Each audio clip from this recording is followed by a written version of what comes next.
コマエスタン。皆さんこんにちは。ともこしなチャンネルご覧いただきありがとうございます。今日は日本でも大人気のお菓子チュロスを作っていきたいと思います。メキシコでチュロスは昔から親しまれていて、各家庭で手作りされてコーヒーやココアと一緒に食べられてきました。シナモンの香りが口いっぱいに広がるサクサクのチュロス。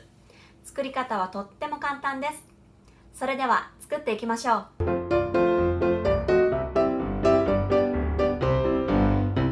それではこちらが今日の材料です。通常チュロスはすべて小麦粉で作られていくと思うんですけれども、サクサクなチュロスを作りたいので、米粉と小麦粉を半々の割合で作っていきます。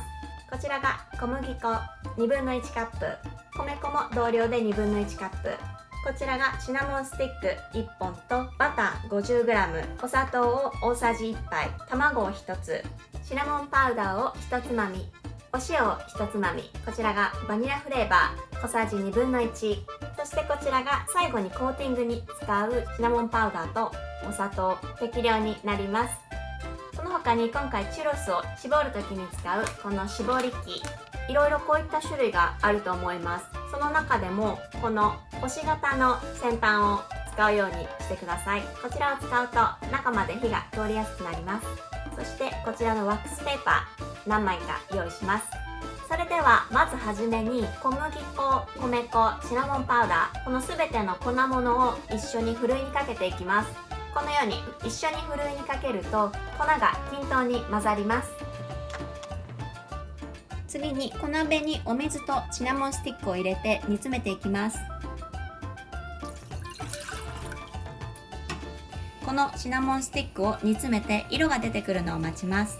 メキシカン料理ではシナモンスティックをよく使うんですけれども、シナモンパウダーよりもシナモンスティックを使うことによってより香りが引き立ちます。だいたいこのぐらい煮詰めたらシナモンスティックを取り出します。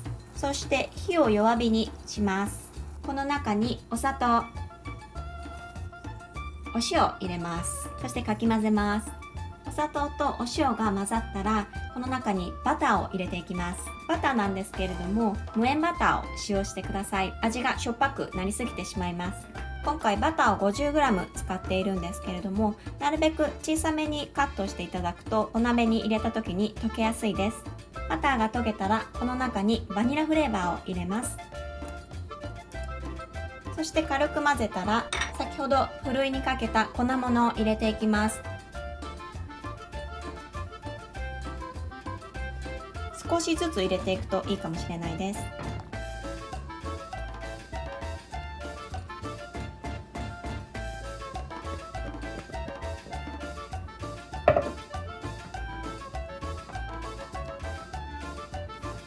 粉物全体に火が通るまでよくかき混ぜていきます。この時火は一番小さい弱火にしてください。粉物に火が通ってくるとだんだんと濃いブラウンになってくるので、そしてどんどん硬くなっていくんですけれども、頑張って混ぜていきます。このぐらいに色が変わるまで混ぜていきます。そうしたら火を止めます。今から作ったドーの中に溶き卵を入れていきます。卵はキンキンに冷えた卵ではなくて少し常温に戻しておいてください。あまり冷たい卵を使ってしまうと温かいドーと混ぜた時にドーが分離してしまいます。そしてこの溶き卵を入れる時も一気に入れないで2回に分けて入れていくようにします。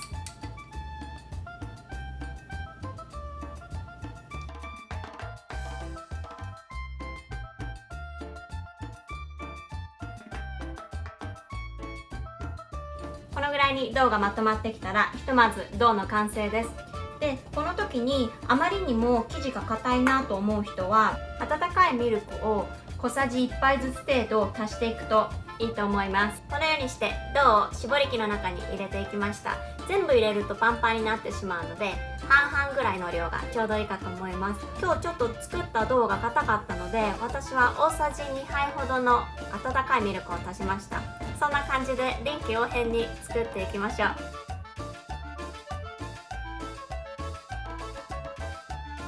こんな形で絞っていきました。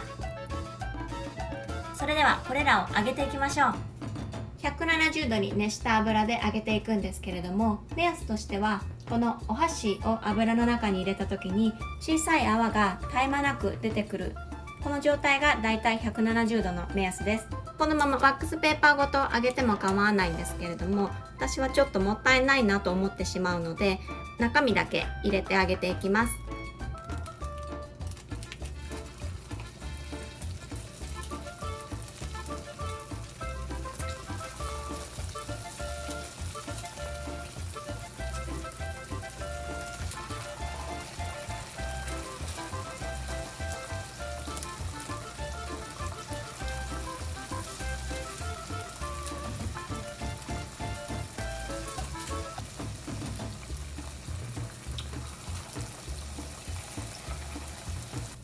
周りの色がきつね色になってきたらひっくり返すタイミングです。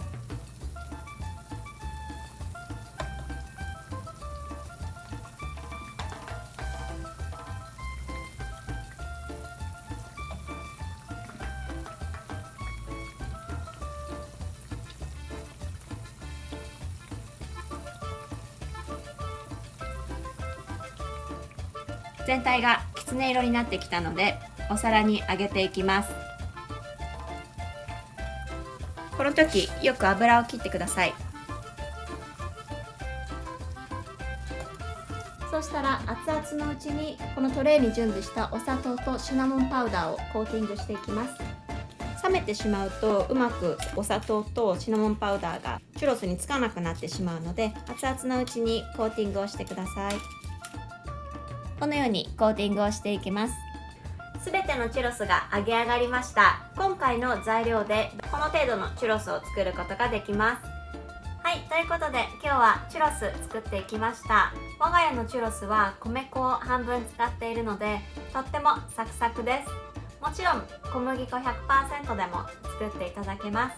そして今回はまっすぐのチュロスしか作らなかったんですけれども、ハート型とか星型とかお子様やお友達と一緒にいろんな形に挑戦してみても盛り上がって楽しいと思います。とっても簡単にできるので、ぜひ皆さんお試しください。今回もご視聴いただきありがとうございました。